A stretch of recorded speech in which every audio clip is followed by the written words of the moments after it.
kaligtasan, nuestro Padre Jesus Nazareno, iligtas mo kami. Okay, ito po nga karosa ay kalalabas-labas na pa lamang po at ito po ay dadalhin na patungong Quiapo Church. Maya-maya po ay malalaman natin kung ano na po ang mga security measures na ginagawa ngayon ng pulisya, particular para mapanatili po ang kapayapaan at wala pong makitang mga aberya naman dito po sa paligid kung saan nakikita natin ay dagsa ang milyong-milyong mga deboto hanggang sa ngayon. Ito po ay live nakuha ngayon at ito po ay nasa may Quirino Grandstand pa rin sa Maynila. Niluluwalhati ka namin, nuestro Padre Jesus. Kahapon po ay sinabi na rin ng pulisya na paghihigpitan po nila ng gusto ang kanilang pagbabantay para mapanatili ang kapayapaan dito po naman sa Pista ng Nazareno na kung saan ay taon-taon marami po naman tayong nakikitang mga nasusugatan dahil na rin po sa tulakan at sa dami pa rin ng mga tao.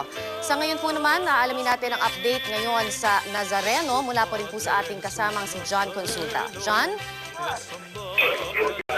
Yes, Connie. Yes, John. Ano nang update natin Connie, dyan? mga alas 7:30 ng umaga nga nung nangyari nga kanina yung pagdagsa ng ilan sa mga deboto papunta dito sa karosa ng Nazareno, itim na Nazareno, dito sa Quirino Grandstand. Marami sa kanila kasi ay nag-aabang kung anong oras nga ba talaga magsisimula ang hilahan. Sa ilan sa ating mga nakuhang impormasyon, hindi na nakapag-antay ang ilan sa mga deboto, kaya nagtuloy-tuloy na ang paglapit ng mga ito. Pero sa kabila nung nangyaring aberya, sa gitna ng pagganap ng misa, ay hindi naman ito ininda ni Manila Mayor Alfredo Lim at sinabing bahagi lamang daw nga ito ng tradisyon ng itim na Nazareno at nagpapakita lamang ng masiting debosyon ng mga deboto sa tradisyong taunang pistang ito. At ayon nga sa kanya ay patuloy magkakaroon sila ng pagpupulong kasama ang mga opisyales ng Simbahang Katoliko at ng pulisya para i-assess ang nangyaring programa ngayong umaga. At tiniyak ni Manila Mayor Alfredo Lim na tuloy pa rin ng ang ganitong klase ng practice, Connie, na dito pa rin magsisimula daw sa susunod na taon ang pagmumulan ng karosa ng itim na Nazareno dahil dito naman daw talaga nagsimula ang tradisyon na ito. At tiniyak ni Mayor Lim na sisikapin daw nila na tingnan ang ilang pa sa mga adjustments para mas maging maayos ang mga susunod na mga practice na ito sa mga darating na taon. Samantala, patuloy daw ang kanilang pagbabantay lalo na sa mga dadaanan ngayon ng karosa at partikular nilang mabantayan pa rin ang kaligtasan ng mga deboto na sasali sa parada. Natin muna mga pinakasariwang balita mula rito sa Quirino Grandstand. Balik sa'yo, Connie. John? Yes, Connie. Sa ngayon ba, ano ang tansya ng pulisya ngayon sa dami ng mga deboto natin dyan? Ilang milyon na nanariyan ngayon?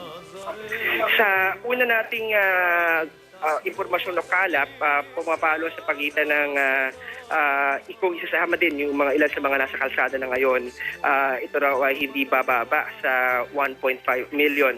Pero patuloy itong dumadami dahil patuloy ang pagdagsa ng ilan sa ating mga kababayan na nanggagaling pa sa mga probinsya at inaasahan nila na posible pa itong lumobo hanggang sa 3 milyon hanggang sa matapos ang buong pista. Kani? Okay, nabanggit mo kanina dyan na merong mga abilang nangyari, no? Kamusta na ngayon Hello, ang Connie. sitwasyon dyan in terms of yung security natin? Sa ngayon, Connie, patuloy ang pag-ikot ng ilan sa mga miyembro ng PNP ayon kay MPD Chief Ricardo Rosales, hindi bababa sa 600 na mga pulisya ang magbabantay sa seguridad ng mga deboto ngayong araw. Pero dumating na rin ang mga augmentation forces mula sa iba't ibang rehiyon sa pamamagitan ng NCRPO na binibilang na 300 sa kanilang paggagawing pag-ikot. Mayroong mga nakahimpil na sa mga crucial points, no, na nakikita nilang posibleng pagsimulan ng kaguluhan o problema sa dadaanan ng karosa, kaya nakabantay na rito ang mga tauhan ng MPD at patuloy naman kanila magiging pagbabantay hanggang sa matapos ang selebrasyon ngayong araw.